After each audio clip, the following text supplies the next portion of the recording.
Dikisahkan suatu ketika, Sunan Kalijaga memutuskan untuk menyamar menjadi seorang santri tua, bernama Kiai Marbot. Penyamarannya ini, dilakukan untuk menjalani sebuah ujian yang sangat berat, namun pada saat yang sama juga menjadi sarana untuk menyebarkan ajaran Islam secara lebih luas. Saat itu, Sunan Kalijaga diutus oleh seorang pemimpin bernama Panembahan Ratu untuk menjadi imam sholat di sebuah masjid. Namun, yang terjadi saat itu sangat mengejutkan. Ketika tiba giliran Sunan Kalijaga untuk memimpin sholat, ia justru diam seperti patung tanpa bergerak sedikitpun. Keheningan dan ketidakbergerakan itu membuat jemaah masjid terkejut dan bingung. Karena kejadian tersebut, banyak yang beranggapan bahwa Sunan Kalijaga sedang melakukan tindakan yang tidak sepatutnya, bahkan dianggap menistakan agama.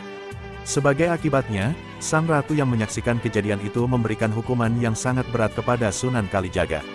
Ia diperintahkan untuk dibakar hidup-hidup, di dalam api yang sangat panas, sebuah hukuman yang tidak pernah dibayangkan oleh siapapun. Konon, yang terjadi selanjutnya benar-benar di luar dugaan. Ketika Sunan Kalijaga dibakar, dengan izin dari Allah Ta'ala, api yang sangat panas itu tidak mampu menyentuh tubuhnya sedikitpun. Ia tetap tidak merasakan panasnya api, bahkan tubuhnya tidak terbakar sama sekali. Keajaiban ini mengundang banyak pertanyaan dan keheranan dari semua orang yang menyaksikannya. Setelah penyelidikan lebih lanjut, akhirnya terungkap bahwa sosok yang selama ini dianggap hanya seorang santri tua biasa ternyata adalah Sunan Kalijaga. Penyamaran yang dilakukannya, untuk tujuan tertentu tersebut ternyata memiliki hikmah yang sangat besar.